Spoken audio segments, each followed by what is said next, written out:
Good morning, students. Today we are going to start with a poem, How to Tell Wild Animals, written by Caroline Wells.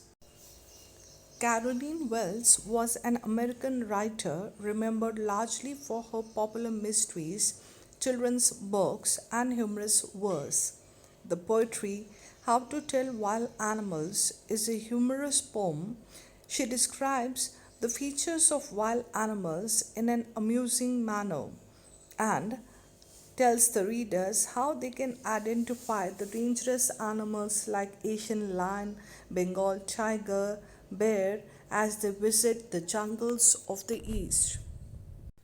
If ever you should go by chance to jungles in the East, the poet says that if readers visits or plans to visit a jungle, the forest of the East, and if there should to you advance a large and tawny beast, and if the readers comes across a large, magnificent, terrible looking animal whose skin is yellowish brown in color, and if he roars at you as you're dying, and if the animal roars strongly at the readers, at the unexpected guest, at the unwelcome guest, then you can die out of fear. You can sense your death. You will know it is the Asian lion. Then guess rightly, surely you have encountered an Asian lion. Or if sometime when roaming around a noble wild beast greets you with black stripes on a yellow ground, the poet says that if while roaming in the jungles you are greeted or welcomed by a noble wild animal whose color of the fur is yellowish with black stripes, just notice if he eats you. This simple rule may help you learn the Bengal tiger to discern, identify. And if the animal kills you and eats you, it means that it is Bengal tiger. The poet says and uses dark humor over here and says that it is useless for the person to identify an animal when he has already been killed. So it would be better not to wait to be a tiger's lunch to identify it.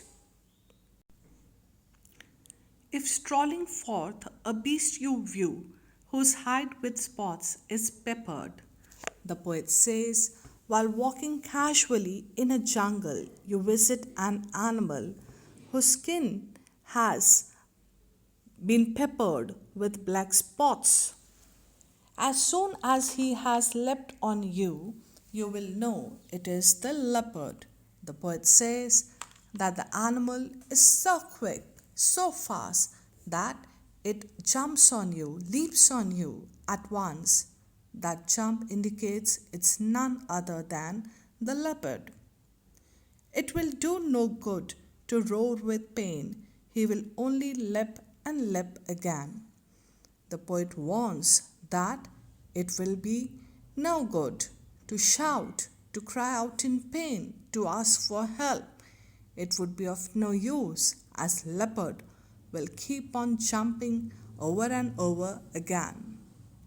If when you are walking round your yard, you meet a creature there, if you are walking in your yard and you get to meet an animal who hugs you very, very hard, be sure it is a bear. Who hugs you very tightly, then believe it is a bear. If you have any doubts, I guess he will give you just one more caress. The poet says that if you have any doubts regarding the animal, the way to recognize it is it will keep hugging and touching you gently. Now, students, you're very well aware a friendly hug is referred to as bear hug. But if a real bear will hug you, then it may not be real friendly. It can be fatal. Though to distinguish beast of prey, a novice might nonplus. The poet says to recognize beast of prey is difficult and confusing for someone who is new to job. The crocodile you always may tell from the hyena thus. The poet tells how to distinguish between crocodile and hyena. Hyenas come with merry smiles, but if they weep, they are crocodiles. The poet tells us that hyenas keep smiling, whereas if it is a crocodile, it is always in tears. Now, students, hyenas are very deceptive. They will attack their victims with weird smiles and kill them, while crocodiles pretend to be weeping before attacking and killing their victims. The true chameleon is small, a lizard sort of thing. He hasn't any ears at all and not a single wing. The poet tells the readers how to distinguish between chameleon and lizard. The poet says chameleon is a small creature and looks like a lizard, but chameleon doesn't have ears and wings. If there is nothing on the tree, it is the chameleon you see.